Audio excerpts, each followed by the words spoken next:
Good morning, students. Fine at your home. So today we will be doing numericals of application of derivatives. Fine. So look at the first question. Sand is pouring from a pipe at the rate of 12 centimeter cubic per second. Full stop. The falling sand forms a cone on the ground in such a way that the height of the cone is always 1/6 of the radius of the base. How fast is the height of the sand cone increasing when the height is 4 centimetre. अच्छा, क्या कह रहा है question में कि sand is pouring from a pipe, एक pipe में से सैंड को पोर किया जा रहा है eight the rate of 12 centimetre cubic पर सेकेंड। अब मैंने आपको बताया था कि जब भी लिखा होगा सेंटीमीटर क्यूबिक और नहीं बता रखा होगा कि किस फिजिकल क्वांटिटी की बात कर रहे हैं, तो सिर्फ यूनिट को देख के आप ये पता लगा सकते हैं कि किसकी बात कर रहे हैं। अभी सेंटीमीटर क्यूब आया है तो सेंटीमीटर क्यूब किसकी यूनिट होती है? हमें पता है सेंटीमीटर क्यूब वॉल्यूम की यूनिट होती है, isn't it? Now after that it is written the falling sand forms a cone on the ground in such a way that the height of the cone is always 1/6 of the radius of the base। क्या कह रहा है कि जो sand गिर रही है वो हमेशा इस वे में फॉर्म होती है that the height of the cone is always 1/6 of the radius of the base. ठीक है, जो हाइट फॉर्म हो रही है वो हमेशा जो रेडियस के 1/6 रहती है। फॉर एग्जाम्पल आपने देखा होगा कि when ever you put floor in a utensil, आप कभी आटा डालते हैं या फिर आपने किसी लेबर को काम करते हुए देखा होगा, जब भी वो कंस्ट्रक्शन मटेरियल को लेके आते हैं और उसे जस्ट पोर डाउन करते हैं ऑन द ग्राउंड, तो वो हमेशा कोन की शेप लेता है।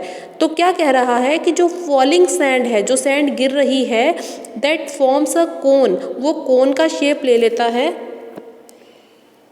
in ground in such a way that the height of the cone is always 1/6 of the radius of the base। Fine. Now question is the how fast is the height of the sand cone increasing when the height is 4 centimeter। You know dv by dt आपको कितना दे रखा है? 12 centimetre cubic पर second. ठीक है, और क्या given है कि जो हाइट है वो हमेशा रेडियस की 1/6 रहेगी। अगर रेडियस 6 है तो हाइट हमेशा कितनी रहेगी? 1 रहेगी। अगर रेडियस कितना है? 12 है तो हाइट 2 हो जाएगा। ठीक है, तो you have to find how fast is the height of sand cone increasing when the height is 4 centimetre. कितना fast height of the sand cone बढ़ रहा है when the height is what? 4 centimetre. Now look at the solution. Volume is what? 1/3 pi r square h, isn't it? Volume कितनी given है? 1/3 pi r square h and height is what? Height is given, that is 1/6 r। r आपका जितना भी होगा उसका 1/6 यानी कि उसका 1/6 आपका हाइट होगा। Now what is height? Height से आप रेडियस को डिराइव कर सकते हैं, तो radius is what? 6h। Height अगर रेडियस की 1/6 होगी तो रेडियस कितना होगा? रेडियस 6h होगा, isn't it? नाउ वॉल्यूम का फॉर्मूला क्या होता है? Volume of cone 1/3 pi r square h। 1/3 pi r की वैल्यू कितनी है? 6h। तो 6h का स्क्वायर कितना हो जाएगा? 36h square, and h separately दिया हुआ है तो आपका आंसर आ जाएगा 1/3 पाई 36 इंटू h क्यूब। अब 3 को आप 36 से डिवाइड करेंगे तो what will be your answer? Your answer will be 12। So answer is 12 pi h cube. This is your volume. Now dv by dt is what? dv by dt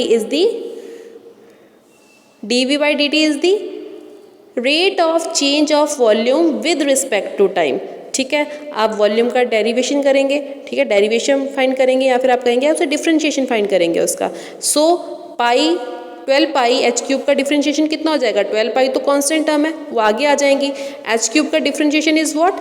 3h square. So with the help of differentiation हम क्या find करेंगे? Chain rule apply करके हम height का rate find करेंगे with respect to time, और यही हमसे पूछा गया है। dh by dt is the thing that have been asked. Fine. Now 12 pi dot 3h square, 3h square किसका डिफरेंशिएशन हुआ? h क्यूब का, that is dh by dt। अब आपको पता है dv by dt इज 12, तो आप उसकी जगह वैल्यू पुट कर सकते हैं। ठीक है। 36 pi h square d h by d t को हमने फर्स्ट इक्वेशन मान लिया है।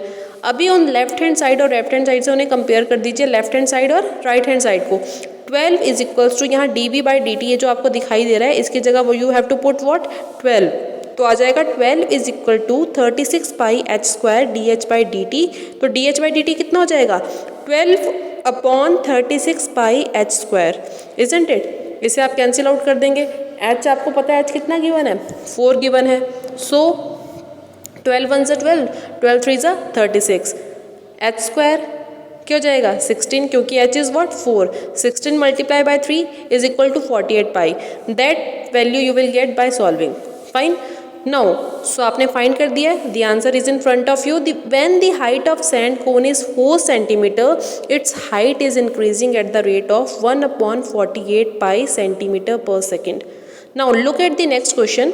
It is saying that total cost, that is Cx in rupees, associated with the production of X units of an item is what? It is given by Cx. Cx is what? Cost at the X. Find the marginal cost when 17 units are produced. बोला है कि आपको total cost दी गई है rupees में, that is associated with the production of x units of an item. आपके जो सामान बिका है, आपका जो सेल हुई है, x units of an item is given by this. ठीक है, आपको क्या फाइंड करनी है? मार्जिनल कॉस्ट फाइंड करनी है व्हेन 17 यूनिट्स आर प्रोड्यूस, जब 17 यूनिट्स यानी कि 17 आइटम्स प्रोड्यूस हुए हैं। नाउ मार्जिनल कॉस्ट को हम डोनेट करेंगे एमसी से। Fine, marginal cost is the rate of change of total cost, वो स्पीड, वो रेट जिस पे की टोटल कॉस्ट क्या हुआ है, उसका रेट चेंज हुआ है with respect to the output. Output कितना आया है? Now what we have to find? D C by D X.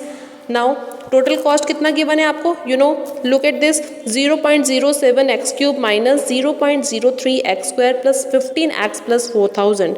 Now so what is dc by dx? dc by dx is equals to 0.07 3x square, 0.03 2x plus 15। 3x square कहाँ से आया? X cube का differentiation क्या होगा? 3x का square. X square का differentiation क्या होगा? 2x। ठीक है, और 15x का डिफ्रेंशिएशन क्या होगा? 15।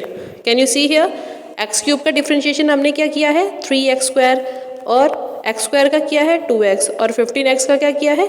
15।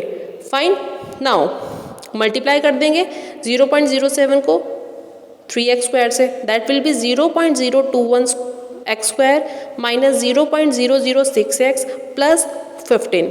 फाइन, अब x की वैल्यू आपको क्या दी है? उसने क्या बोला? Marginal cost when 17 units are produce. x क्या है यहाँ पे? Number of units. x depicts the number of units over here.